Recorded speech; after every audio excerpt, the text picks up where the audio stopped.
Good afternoon, Neuro, and welcome to Gael Zone. Alongside my co-host Frank LaBella, I'm Chris Cilauro. We're bringing you up to speed in sports around Iona, New York, and the nation.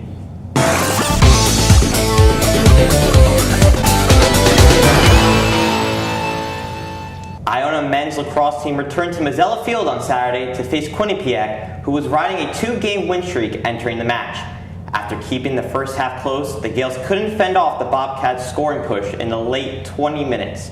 The Gaels' offense did receive 2 goals apiece from Carson Turricini and Leighton Hall. In just 7 appearances this season, Hall has recorded 4 multi-point games. The squad closes out the season at Sacred Heart this upcoming Wednesday in an effort to finish strong before the MAC tournament. Frank, what's going on with our women's lacrosse? On the women's side, the lacrosse team wrapped up their season on Saturday versus Merrimack. It was a very special day for the Gaels as they honored their 7 seniors. Iona had the game knotted up through the first half, but squandered the lead in a 4-0 third quarter and could not rally and come back. Alyssa Castellano led the way with the scoring for Iona with 2 goals, but that will be the wrap on the season for Iona women lacrosse team. Not the result anybody was looking for, but the Gaels have a super bright future, and we can't wait to see what this future holds for this Iona women's lacrosse team. Now, Chris, there's been a lot of spotlight on what's going on a couple blocks away over at City Park. Yeah, let's get right into it. Iona baseball faced Fordham at home on Wednesday, battling through a tight contest that entered in a 6-5 loss in 12 innings. The Gaels extended the game to extra innings when Mitchell Murphy scored off a throwing error in the bottom of the 9th, tying the game. However, the Rams regained the lead after Tyler Kirk stole both third base and home in the top of the 12th. Now sitting 5th in the MAC at 10-7 and 14-20 overall, Iona moves forward aiming for an essential conference wins in this weekend's road series against Fairfield. So Frank, we mentioned it last week how this baseball team needed to take care of business on the road against St. Peter's. They took care of business, they got the sweep. A player that I want to mention, and he really had a great series, was Sean Stevenson. Let's throw up the graphic on the screen to show you the stats in the St. Peter's series. 600 batting average, 12 RBIs, 4 runs, and a total bases of 9. And little tidbit on the bottom of this graphic here, which I didn't even know about. The Gaels as a team scored 40 runs across the 3-game series. So it was definitely a huge series win for the Gaels. Frank, what were your thoughts about Iona baseball taking care of business against the St. Peter's squad?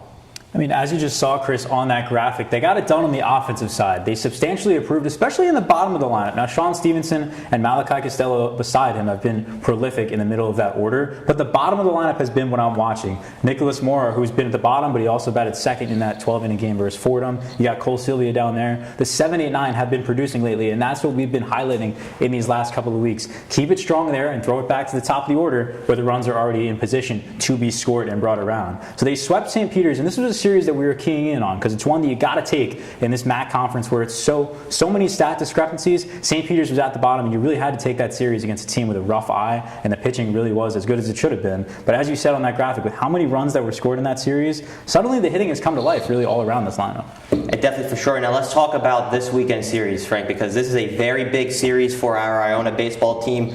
They're going on the road, a 3-game set against the defending MAC champions in the Fairfield Stags. Fairfield is second in the conference with a 13-5 MAC overall record. They're currently on a 4-game win streak right now. So this is a big series. Frank, you don't want to get too mental and too nervous that you're going on the road against the defending champions. What do you think Iona needs to do? Obviously, they need to take 2 out of 3. They currently right now are in the mix for a playoff spot currently. What's the mindset going into a series like this, and especially on the road?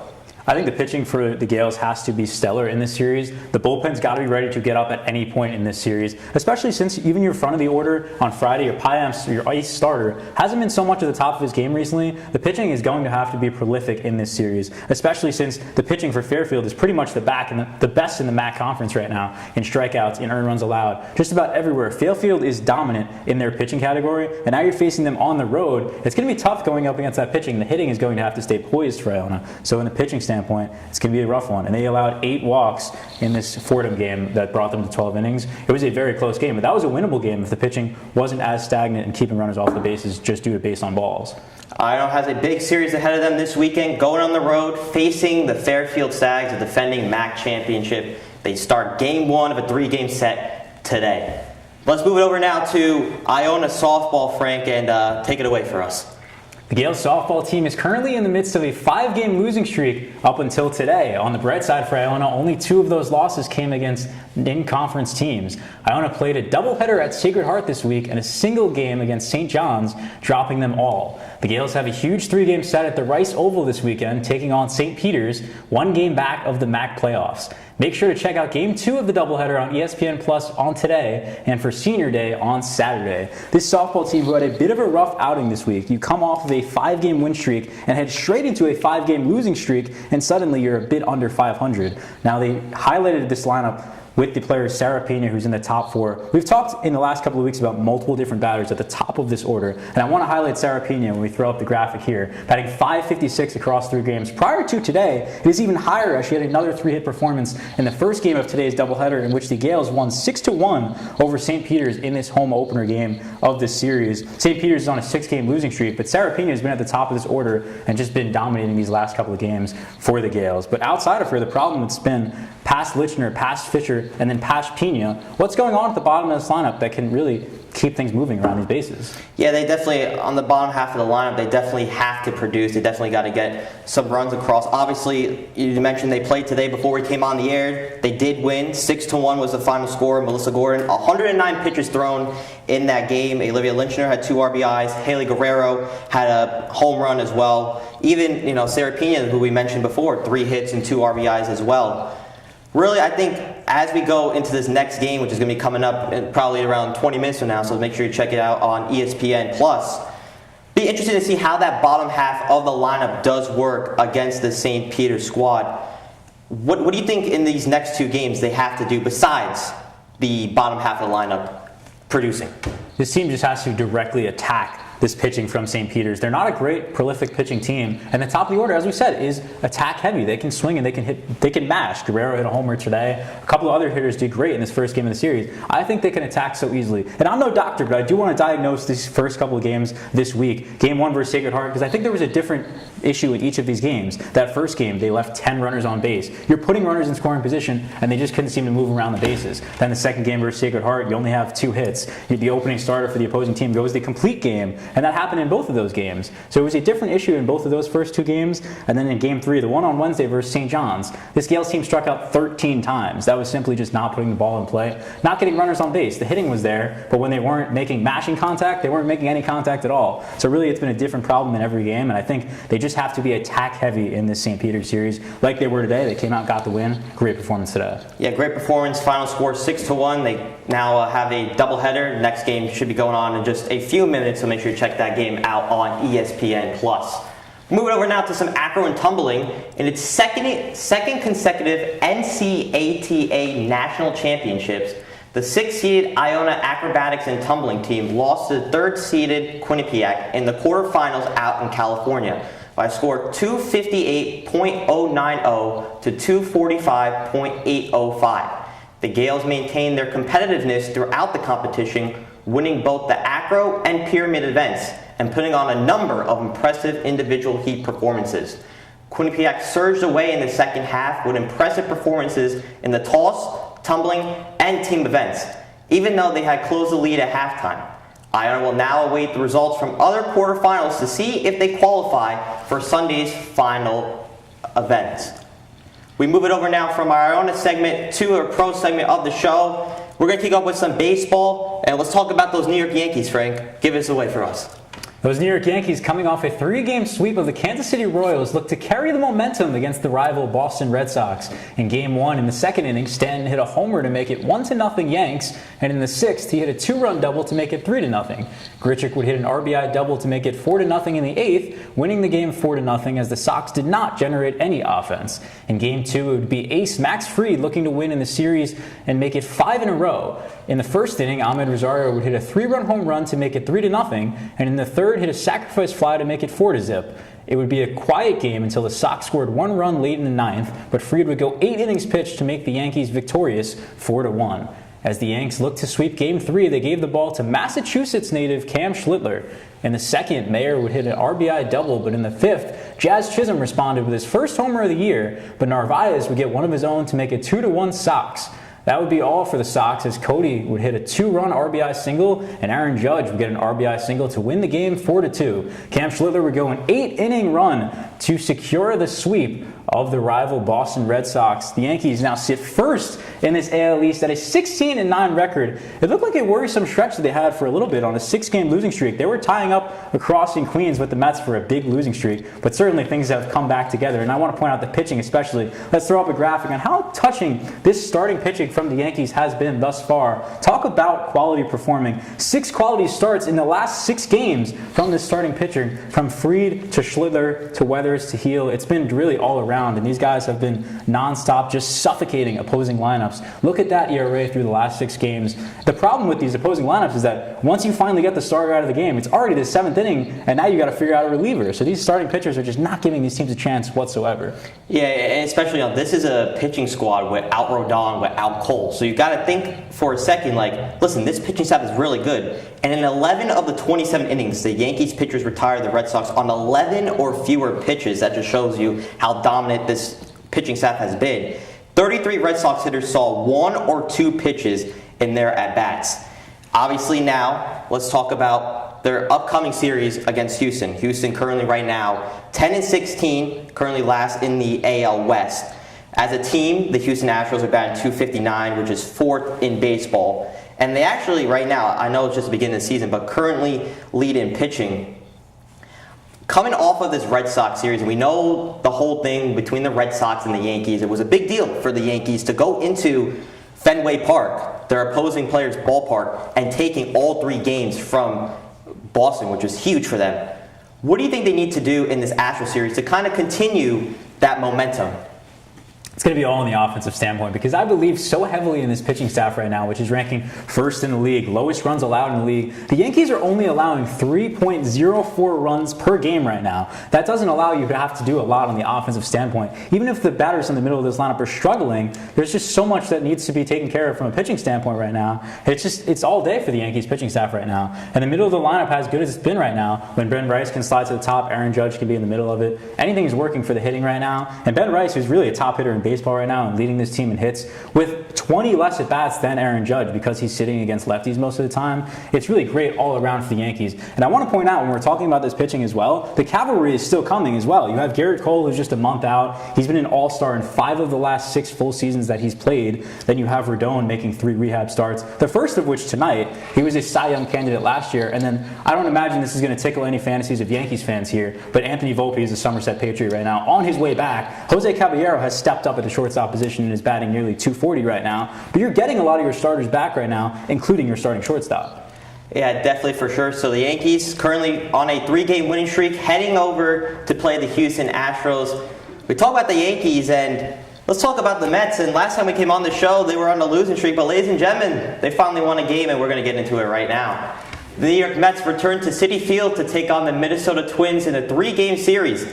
The Mets, coming off an 11-game losing streak, looked to bounce back at home. In Game 1, the Twins took a 5-3 victory.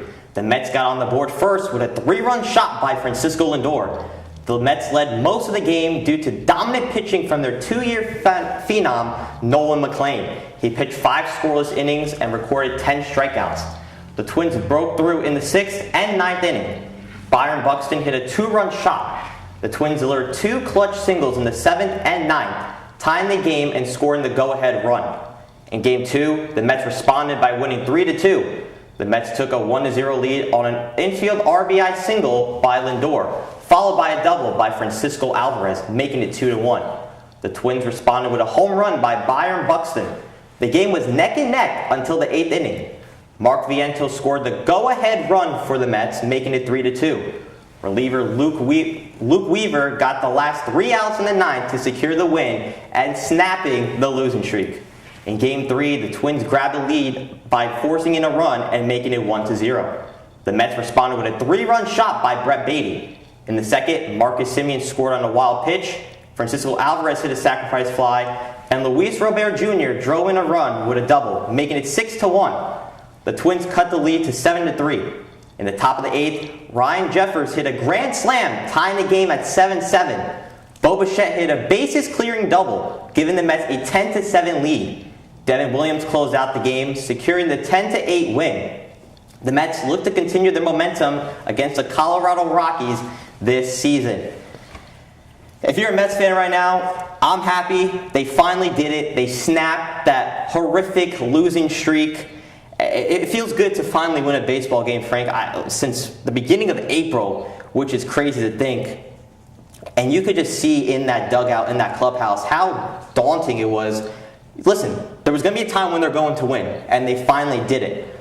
But it's funny because we get Juan Soto back, right? We needed him back. In exchange, the baseball god says, hey, we'll give you Juan Soto back. In exchange, we're just going to take another superstar from you in Francisco Lindor, having another calf injury. We don't know what the timetable is going to be, probably looking like more the second half of the season. But Frank, if you're the New York Mets right now, you're taking care of business against the Twins. You won the series for the first time in a very long time. How do you think this team is going to respond now that they kind of won the series and kind of have a little 2-game winning streak going into this Colorado Rockies series?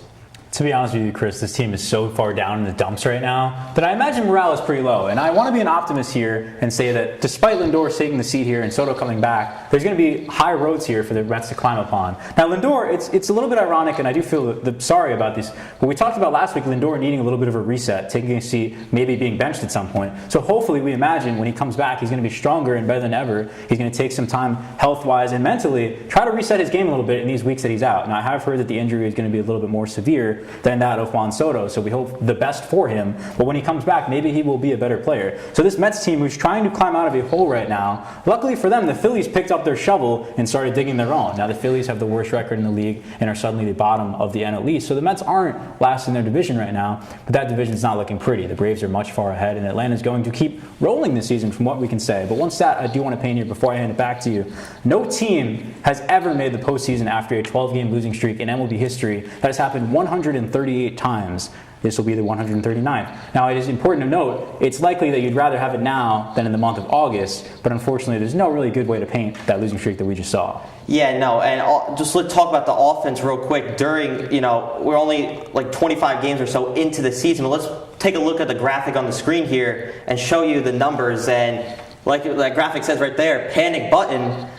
I don't know. I mean, you look at those numbers, they're not great. 9th in wins, 88th in runs. That's 29th in Major League Baseball, 191 runs, 83 RBIs, 19 in home runs. That's pretty much bottom of the league numbers. Listen, Bo Bichette is starting to get going a little bit. He had the bases clearing hit last night. Alvarez is starting to get it going a little bit. Luis Robert Jr. slowly start getting going a little bit. Since now they're out of this losing streak, do you think this offense now is going to start to find a groove and start to find their identity in the season? You really got to throw up a prayer and hope so at this point that this middle of the lineup is going to get going. All of these roster acquisitions that they made, they got rid of Alonso, they got rid of McNeil, they got rid of Nimmo, they got rid of a lot of power, and they brought in guys like Luis Robert Jr. to replace that power. More guys to replace power coming from one guy, Pete Alonso. It just hasn't panned out like that so far. Though Robert's been great, and Bichette's kind of coming into his own a little bit, working at the top of that order. There's just so much that needs to be improved from an offensive standpoint right now. But I do want to point out the bright spot for the Mets right now, and his name is Nolan McLean. The pitching at the top of this rotation has seen worse days. McLean's at a 2.57 ERA right now, and he's top 6 in Major League Baseball in strikeouts right now. The problem is at the bottom of this rotation, Kodai Senga, David Peterson, they haven't quite been the gems that we thought they were going to be. We talked about early in the season when we were first getting going on the show about the Mets that this rotation bag is so deep, and you have Jonah Tong sitting in the minors right now. You have Christian Scott waiting in the minors, and he came up yesterday and it was a bit of a poor start. We're now realizing that all the diamonds we were looking at back then were fake. We're going to need them to improve a little bit, go deeper in this bag, but this rotation has been a little bit loathsome throughout the first couple of weeks. We'll see if the Mets can try to turn their season around. You mentioned, Frank, no team has ever in baseball history come back from a 12-game losing streak and make it to the postseason. Can the 2026 Mets do it? I don't know, but they're currently riding a 2-game win streak. They took care of business against the Twins. Let's continue that momentum and try to elevate the season and bring it right back on track. Let's head over now to some basketball and the New York Knicks. The New York Knicks' path to the Larry O'Brien Trophy starts with a grudge match series against Atlanta. In Game 1, it was all New York, as Jalen Brunson led all scorers with 28 points, alongside a solid 26 points from Karl Anthony Towns. New York would have a lead up to 19 points on an 18-16 run in the fourth quarter. The Knicks would take the first game of the series by a final score of 113-102. In Game 2, it looked to be the same. Enter C.J. McCollum. Unfortunately for the Knicks, they could only muster 15 points in the fourth quarter. McCollum would miss 2 free throws, setting up the Knicks for one final shot. Sadly, Mikal Bridges' fadeaway would hit the front rim as Atlanta seals Game 2 with a 107-106 win. Game 3 started with Atlanta jumping out to a big early lead, pushing the pace and knocking down shots to go up by as many as 18. The Knicks settled in during the middle quarters, with OG Anunoby leading the charge offensively and Jalen Brunson helping orchestrate a steady comeback. By the fourth quarter, New York had to raise the deficit and turned it into a tight back-and-forth finish.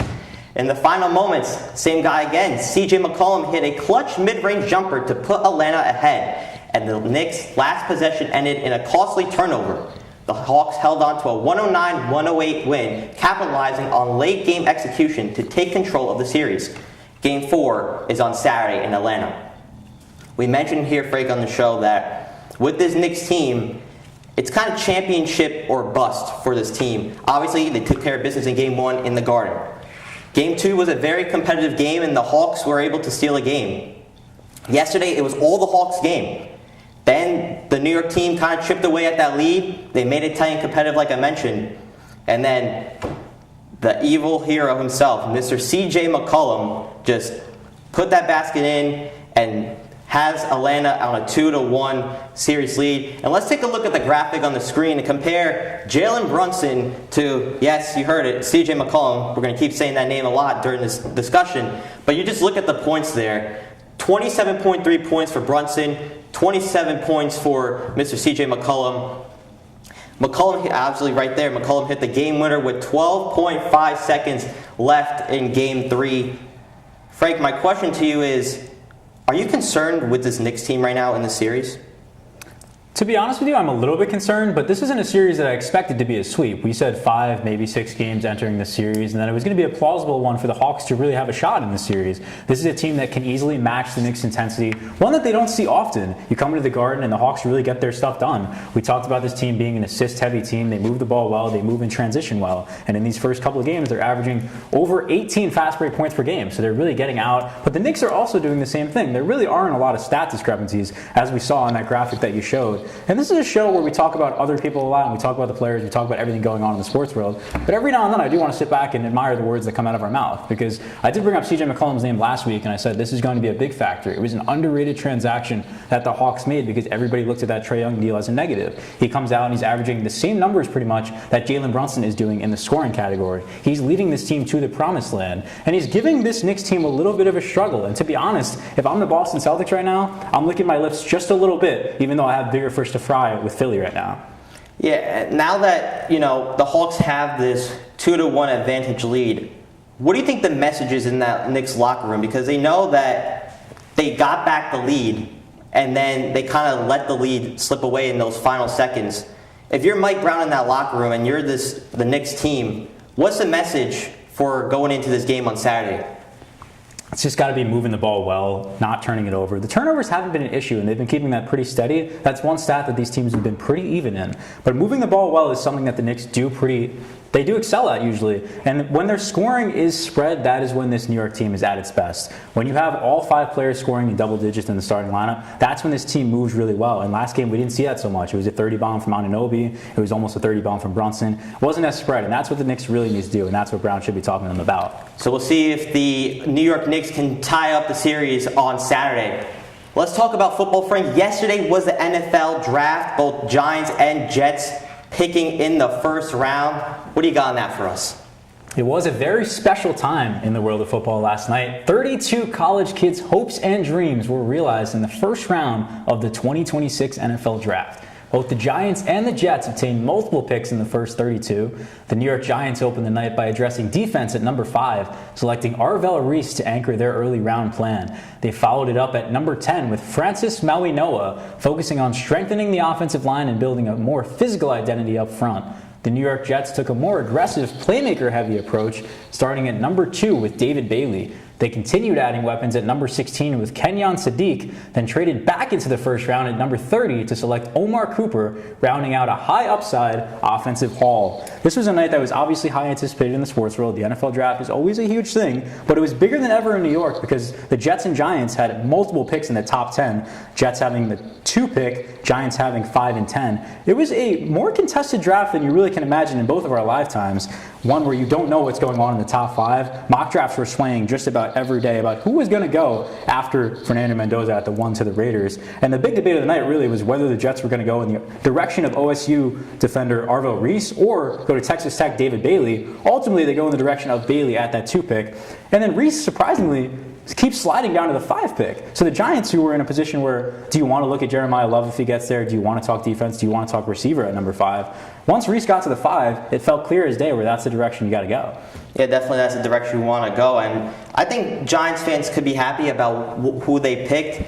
But the Jets especially, listen, we know what the Jets season was like. Having those 2 first-round picks and then trading up in the draft to get Omar Cooper, I think he's going to be a great fit with Garrett Wilson in New York. I mean, he's a middle receiver. He's got the weapons. He's got the speed. So it'll be very interesting to see how he works with Garrett Wilson, especially with this Giants team as well. Listen, new coach, John Harbaugh. The expectations are high. He came in here to try to bring that New York football squad back to relevancy, to bring them back into the postseason.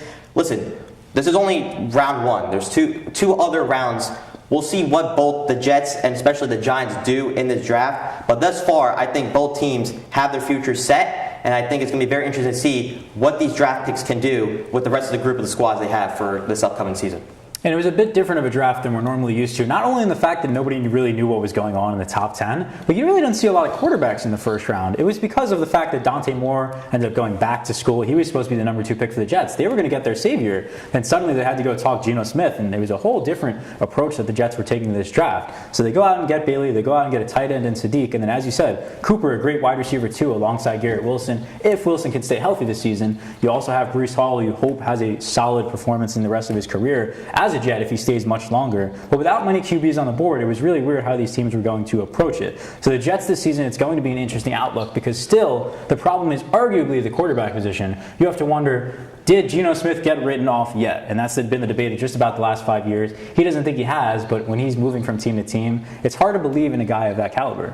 Quick thing before we end the show. Round 2 and 3 for Giants and Jets. What do you think they need to look forward to?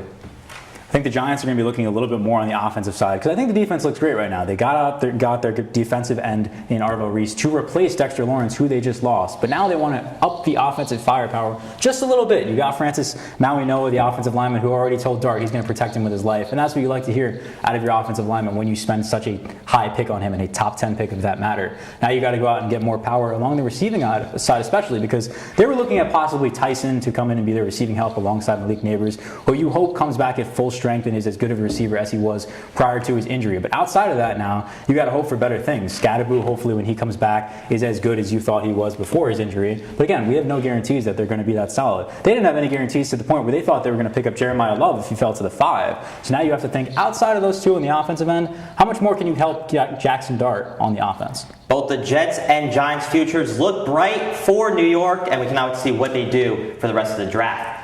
That'll be all from us today. On behalf of the entire crew here at Gael Zone, thank you so much for tuning in. From Frank LaBella, I'm Chris Cilauro, telling you to take care, have a good weekend, and don't forget to get